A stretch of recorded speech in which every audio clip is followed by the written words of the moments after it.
Mesdames, Messieurs, voici votre édition du journal sur Moto TV. Les titres avant de commencer. Un civil est mort par balle dans une altercation qui a opposé la population à un convoi de la MONUSCO qui franchissait la ville de Béni pour sa base de Mavivi. Ce jeudi 4 septembre, l'armée et la police sont intervenus pour libérer les passages aux éléments de la force onusienne. Les activités socio-économiques ont été paralysées. Un agent explosif a fait 2 blessés en ville de Butembo l'après-midi de ce jeudi 6 septembre 2022. C'est une bombe artisanale qui a explosé au bureau administratif de la commune de Boulenguera. Les sources sécuritaires n'ont pas identifié l'auteur, mais les hypothèses parlent d'une menace des terroristes de l'ADF. Voilà tout pour les titres. Mesdames et messieurs, bienvenue dans l'intégralité de ce journal-là. Une tension vive a vécu en ville de Béni ce mardi 6 septembre. À la base, la résistance de la population contre le passage d'un convoi de la MONUSCO au boulevard Niamoussi en direction de sa base de Mavivi. L'armée, la police et les éléments de la MONUSCO ont tiré des balles pour libérer le passage. Un civil est mort, touché par balle.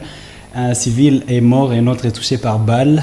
Delphin Mompanda, notre correspondant depuis Béniville, nous en parle dans ses reportages. Des pneus brûlés, des pierres et des ordures jetées sur le macadam. La population a barricadé le boulevard Niamoussi pour protester contre le passage des soldats de l'ONU.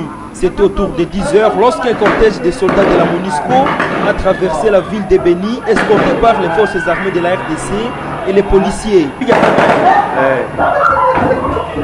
Des personnes qui tentaient de barricader la route ont été dispersées par ces derniers, d'où un jeune a été touché par balle et mourir à l'hôpital général de référence de Béni des suites de ses blessures. Le président de la société civile de Béni, Maître Pepe Kavota, demande aux autorités de bien tracer les heures de passage des soldats de la MONUSCO pour éviter les agitations conduisant à des dégâts majeurs. Les éléments de la MONUSCO sont entrés dans la ville pendant la journée.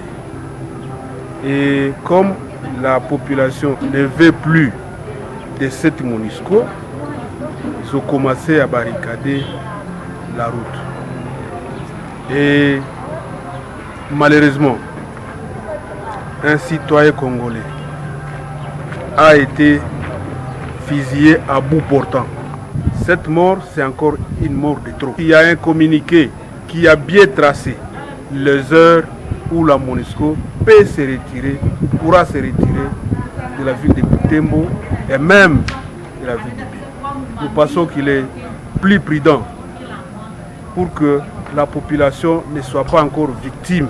La police nationale congolaise, qui confirme aussi la mort des civils, appelle la population à la compréhension de la feuille de route de la MONUSCO tracée jusqu'en Sobou et à la vigilance pour éviter des infiltrations. Nasson Mourara, chargé de l'information et communication de la police, rassure que les enquêtes ont été ouvertes pour retrouver l'auteur de la fusillade. Il faut que la population comprenne qu'il y a déjà une feuille de route tracée de la MONUSCO, c'est-à-dire la population doit attendre cette feuille de route-là, qu'elle puisse arriver à son bout. Que la population se calme. Nous appelons aussi la population à la vigilance parce qu'avec des troubles comme ça, l'ennemi peut profiter aussi des forces sont entrées dans la ville. Les enquêtes sont déjà ouvertes et les OPJ sont sur le terrain, ils sont en train de constater et nous pensons que incessamment ici on pourra identifier peut-être les auteurs. Depuis un bout de temps, des hostilités contre les soldats de l'ONU au sein de la MONUSCO ont dégénéré au Nord Kivu où une trentaine de manifestants sont déjà morts et 4 soldats de la paix. Parlons toujours sécurité, mais à Butembo, 2 personnes blessées et une autre évanouie après l'explosion d'une bombe artisanale l'avant-midi de ce mardi 6 septembre en ville de Butembo. C'était dans les enceintes du bureau administratif de la commune de Boulenguera. C'était ce mardi. Des sources sur place indiquent que des inciviques ont abandonné derrière eux cet engin explosif devant la porte du bureau de l'ANER. Le commissaire supérieur principal, Willy Ilunga Mungendi, bourgmestre de la commune de Boulenguera, rassure que la situation est déjà sous contrôle. Il appelle les habitants à la vigilance. Monampenzi Mazekele nous en parle dans ses reportages. C'est en cet endroit où cet engin explosif a été abandonné par des inciviques. À croire nos sources, il s'agissait d'une bombe artisanale déposée dans un sac à côté du bureau de l'Agence nationale de renseignement ANR 2 engins en plein service ont été touchés par des projectiles de cette bombe artisanale. Aujourd'hui vers 11h30, il y a les inciviques qui se sont introduits dans notre enceinte, donc précisément au bureau de l'ANER, là où ils ont abandonné un sac, et dans le sac, il y avait une bombe artisanale. Donc lors de l'explosion de cette bombe, il y a eu un bilan, donc c'est-à-dire que nous avons eu des blessés légers, mais dont vraiment leur vie n'est pas en danger. Et il y a aussi une maman qui a été traumatisée, une dame appelée communément Madame Lina, elle est aussi en bon état. Le commissaire supérieur principal Ilunga Mungenti, bourgmestre de Boulenguera, appelle les habitants de cette municipalité à rester vigilants pendant cette période caractérisée par des menaces sécuritaires. Ce que moi je vais demander à la population, nous sommes en train de vivre un phénomène quand la maison est agressée, n'est-ce pas ça? Nous devons tous, les enfants de la maison, soutenir, n'est-ce pas ça, le papa, la maman, pour que l'ennemi ne puisse pas nous dévaster. Donc je lance un cri d'appel encore à la vigilance à toute la population de Butembo, que nous devons vraiment nous être réunis tous, n'est-ce pas ça, pour faire face à cette agression barbare que nous condamnons avec une forte énergie. Les auteurs de cet acte ne sont pas encore identifiés. Toutefois, l'autorité communale de Boulenguera présume que l'acte serait commis par des éléments de l'EDF, vu le mode opératoire mené par ces civiques. Changeons de chapitre pour rester à Butembo. La division provinciale de la santé, antenne locale, invite les autorités scolaires à s'impliquer dans la lutte contre Ebola et Covid-19 pendant cette période des cours. Dans un entretien avec Moto TV, Damien Mumbere-Luhabo a insisté sur le respect des mesures barrières contre la 15e épidémie de la maladie à virus Ebola déclarée à Beni vers la fin du mois d'août. Reportage Luciana Moussiviroa et Eugénie Moussiviroa. Le communicateur de la division provinciale de la santé, Antoine de Butembo, est revenu sur la situation épidémiologique de la semaine dernière. Par rapport avec la situation épidémiologique de la semaine 35, qui est allée du 29 août au 4 septembre, il y a des événements qui nous sommes en train de suivre, dont notamment la maladie à virus Ebola, où nous vivons la 15e épidémie au niveau de notre pays, qui est dans la zone santé de Beni. Nous sommes en train de suivre cette épidémie. Nous sommes aujourd'hui au 19e jour, ça c'est notre cas. Jusque-là, il y a un cas qui a été déclaré il y a 19 jours. Il y a des contacts qui ont été identifiés en rapport avec les cas positifs. Et la plupart sont en train d'être déchargés maintenant. Il y a l'ampleur de la Covid-19 qui frappe au niveau de l'antenne de la division provinciale de la santé. Avec les 2 sites de Butembo et de Beni, nous avons eu 37 échantillons qu'on a eu à prélever. Et sur les 37 échantillons, il y a eu 10 cas positifs. Et ces 10 cas positifs provenaient de différentes zones de santé, comme la zone de santé de Butembo, où on a eu 3 cas positifs. La zone de santé de 4, 3 cas positifs. Pour rompre la chaîne de contamination de la maladie à virus Ebola, le communicateur de la DPS invite les acteurs sanitaires et ceux de l'éducation à sensibiliser les élèves et les enseignants sur l'observance de mesures traditionnelles de prévention. Nous avons commencé à faire même des visites dans des écoles. Il y a 3 écoles qui ont été visitées à Beni, dans la santé de Beni, et il y a des autres qui seront visitées aujourd'hui. Et les activités devront continuer même dans d'autres zones de santé. Ce qu'on demande aux autorités scolaires, c'est de pouvoir se joindre et s'impliquer dans la lutte contre la maladie à virus Ebola.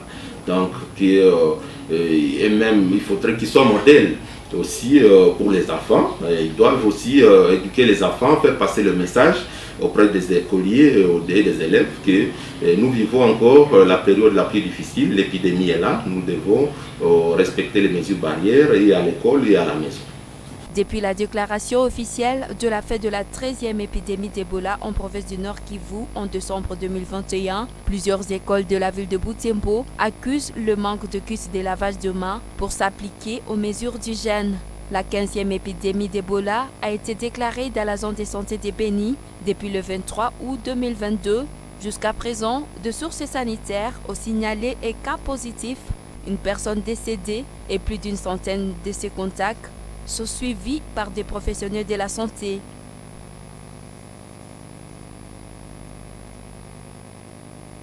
La rentrée scolaire a été effective dans plusieurs écoles de la ville de Butembo dès le premier jour de l'année scolaire 2022-2023. Cependant, plusieurs enfants déplacés de guerre encadrés à l'école primaire Saint-Jérôme à Tsakatsaka se trouvent dans l'incapacité de se procurer des fournitures scolaires jusqu'à ce deuxième jour de la rentrée des classes. Madame Wutsopire Charlotte, directrice de la dite école, lance un cri d'alarme aux bonnes volontés d'assister ses enfants à fournitures scolaires. Reportage Gérard Mourefou. Il est 13h, nous sommes à l'Épée Tsakatsaka. Les bâtiments de cette école abritent les activités scolaires de l'école primaire Saint-Jérôme chaque après-midi pour l'encadrement des déplacés des guerres. Plus de 100 écoliers déplacés suivent cours dans cette école. Nombreux parmi eux n'ont pas de fournitures scolaires, ni cahiers, ni ardoises, ni stylos, ni touches. Ils ne savent pas à quel sens se vouer. Les enfants sont en train de se présenter, surtout sans uniforme, comme beaucoup d'entre eux ont perdu déjà. Ou bien c'est l'un qui est mort, ou bien c'est tous les deux parents qui sont morts. Alors beaucoup sont en train de se présenter sans uniforme, sans cahier, et surtout, il y a d'autres même qui se présentent même sans babouche.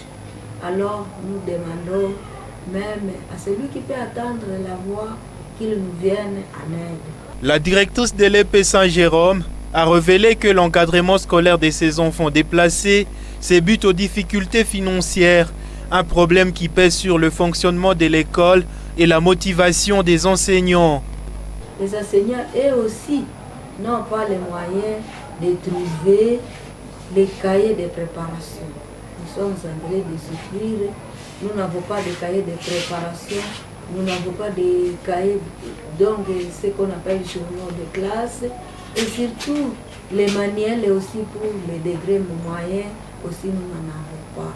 Alors c'est lui qui peut attendre notre voix, qu'il nous arrive et nous vienne en aide. L'école primaire Saint-Jérôme fonctionne dans la ville de Butembo depuis 2018. Elle a été initiée dans l'objectif d'encadrer les enfants déplacés des guerres qui trouvent asile en ville de Butembo. Les membres de la communauté Full Gospel ont visité les détenus de la prison centrale de Butembo Kakwangura ce mardi 6 septembre. Ils ont apporté des vivres et non-vivres aux locataires de cette maison carcérale. La directrice de cette prison de Kakwangura a remercié les membres de cette communauté pour l'acte posé. Reportage Delphin Voya. C'est dans l'objectif de redonner espoir aux prisonniers que la communauté Full Gospel a apporté son assistance aux détenus de la prison de Kakwangura. Dans leur gibecière, ses membres ont apporté des vivres et non-vivres. Par cet acte, les membres de cette communauté disent manifester leur amour envers ces prisonniers. Nous sommes venus avec des choses.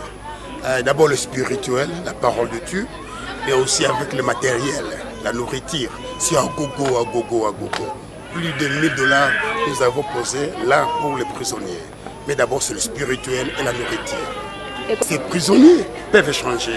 Et ils ont changé parce que plus de centaines ont rencontré Jésus-Christ et l'ont reçu comme sauveur et Seigneur. Merci. La directrice de cette maison carcérale, Cassa Brunel, a exprimé sa joie de voir de nouveau de bonnes volontés venir en aide aux prisonniers depuis la dernière évasion massive des détenus. Pendant ce temps, elle est revenue sur la situation actuelle de la prison.